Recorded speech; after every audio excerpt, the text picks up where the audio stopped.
हे प्रभु, हमरे पोते और बहू की हर बुरी बला से रक्षा करना। ये दोनों पे अपना आशीर्वाद सदा बनाए रखना।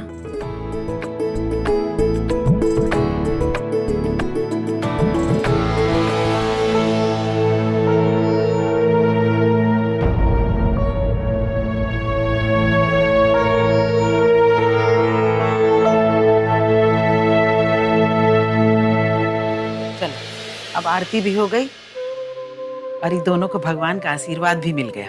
अब सुरभि और हमरे परपोते को ये घर की परंपरा के अनुसार इनके कमरे तक लेकर चलेंगे। पुष्पा,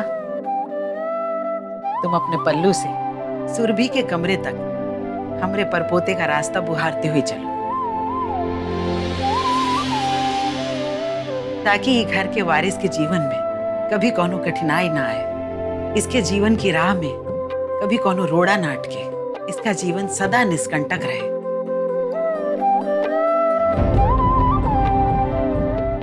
आओ सुरभि।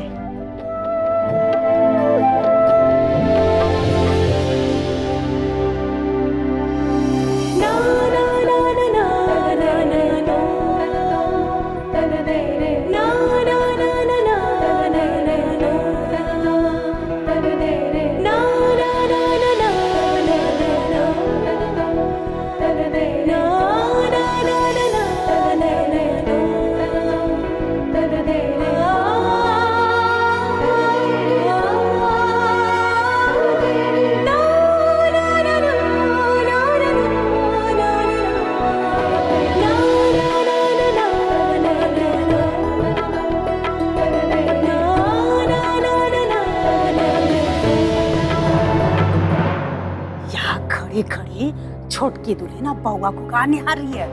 हाँ, अरे तुम्हारा भी स्वागत सत्कार ऐसे ही होता अगर तुमने बेटा पैदा किया होता, लेकिन नहीं, तुमको तो बेटियों का घर पतवार पैदा करने का शौक है। तो चलो ना, जाके खाना बनाओ। खड़ी खड़ी बोलियां आ रही है, मनोहर औरत, चल।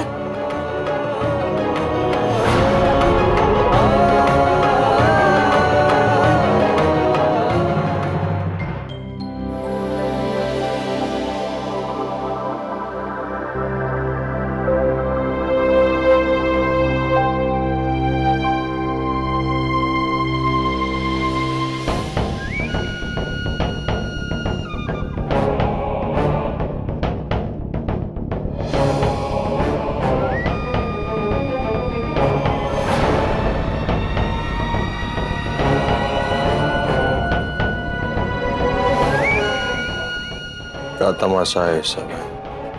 ये होकर आए हैं।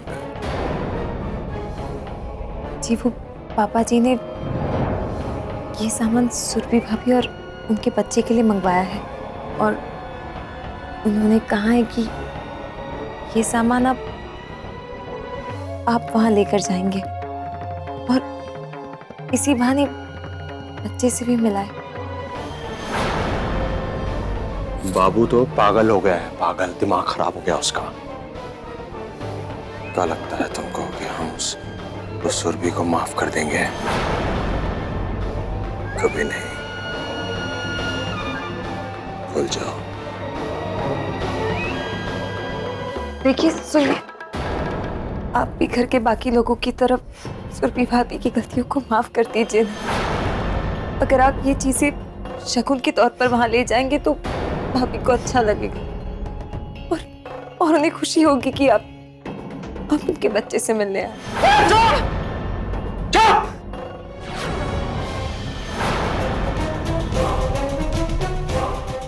जिंदगी भर नहीं माफ करेंगे उसको, कभी भी नहीं। उसके कारण मेरा बहुत अपमान हुआ है, जो रणविजय सिंह जिंदगी भर नहीं भूलेगा। तेरी सुरभि भाभी बच गई, बच्चा जना, वो भी लड़का, वरना काट के फेंक देता। बच्चा का मुंह देखना तो बहुत दूर की बात थी। तो सुरभि भाभी की क्या बात करती है? अपने यार के बारे में सोच, जिसे तो इश्कबाजी लड़ा रही थी शादी से पहले। बहुत गुडरगू करने का शौक था ना। आज नहीं तो कल वो मुझे मिलेगा। तेरे सामने मारूंगा उसको। ऐसी जगह मारेंगे जहां उसे पानी भी नसीब नहीं होगा। पानी भी नहीं, समझे कि नहीं? इस शादी से तुम कभी खुश नहीं हो पाओगी। ये शादी बिल्कुल बिल्कुल बेमेल है। अपने आप को इसमें अपना मत ढकेलो।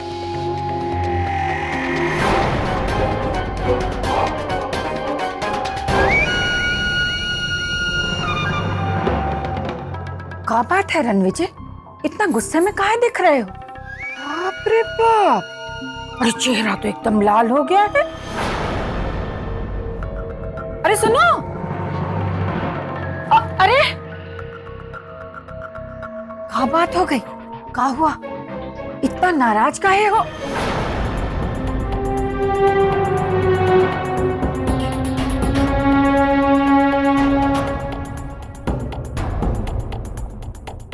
लाकी,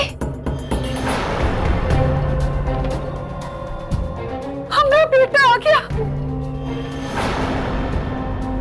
अरे हमारा रखी आ गया। अरे हमारा लाल।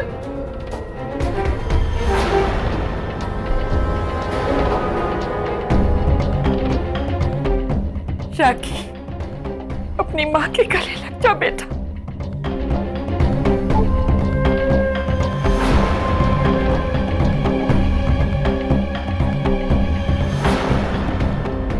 अखियां तरस गई थी तुमको देखने के लिए।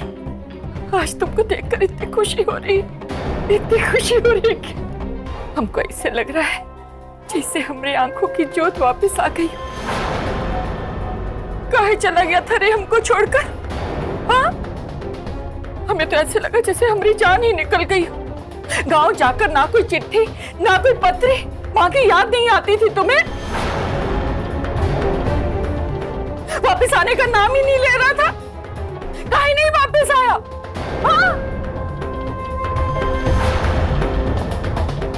पहले हमें यह बताओ कि हमें झूठ बोल के यहाँ क्यों बुलाया कि आपकी तबीयत खराब है?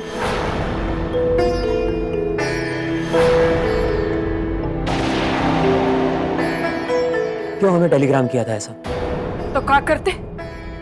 फोन तुम्हारा लग नहीं रहा था और झूठ बोले बगैर तो तुम आते नहीं ना। तेरा दिल तो एकदम कठोर हो गया है बेटा, लेकिन हम तुमको देखे बगैर रह नहीं सकते। इकलौती औलाद हो तुम हमारी, तुमको नहीं देखेंगे तो जिएंगे कैसे? अरे बोल बोल रखिया।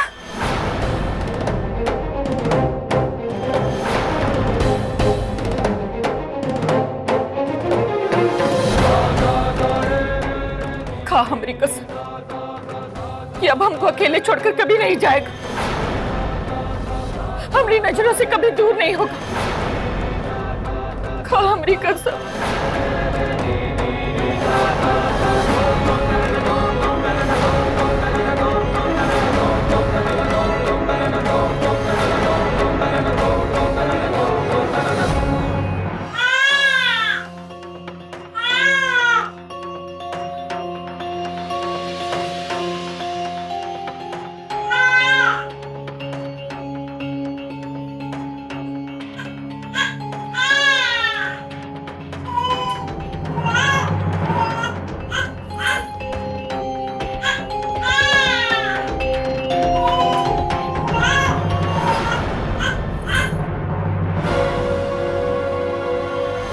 अभय,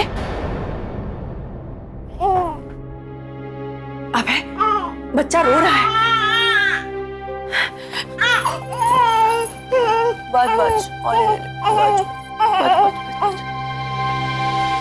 अरे आपने तो चूचू कर दिया।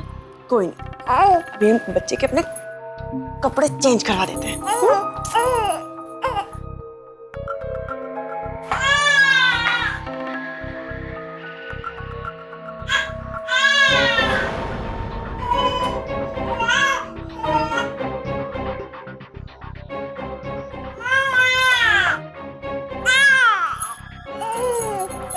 नहीं रोते।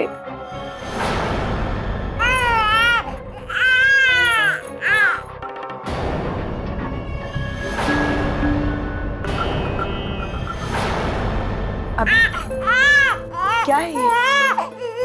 तुम्हारे पास में बच्चा लेटा हुआ रो रहा है और तुम्हारा ध्यान लग ही नहीं रहा है। एक बार के लिए भी चुप करवा देते बच्चे को। अब है, एक बात बताओ हमें, तुम बच्चे की देखरेख में हमारा साथ क्यों नहीं देते हो? सारे काम हमें अकेले करने पड़ते हैं। क्या ये सिर्फ हमारी जिम्मेदारी है? अब है, तुम चुप क्यों हो? बोलो ना।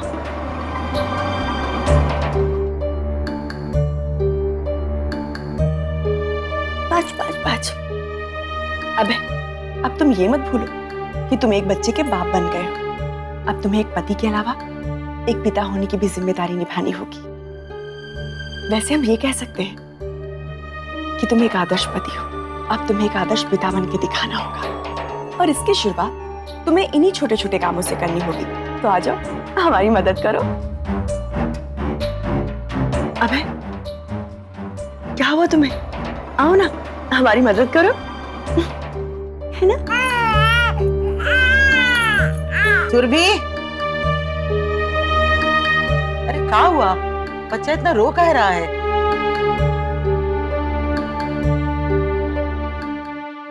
माई, देखिए ना, अभय कितने लापरवाह हैं। कितनी देर से हमारा बच्चा रो रहा था, लेकिन अभय ने एक बार भी नहीं चुप करवाया।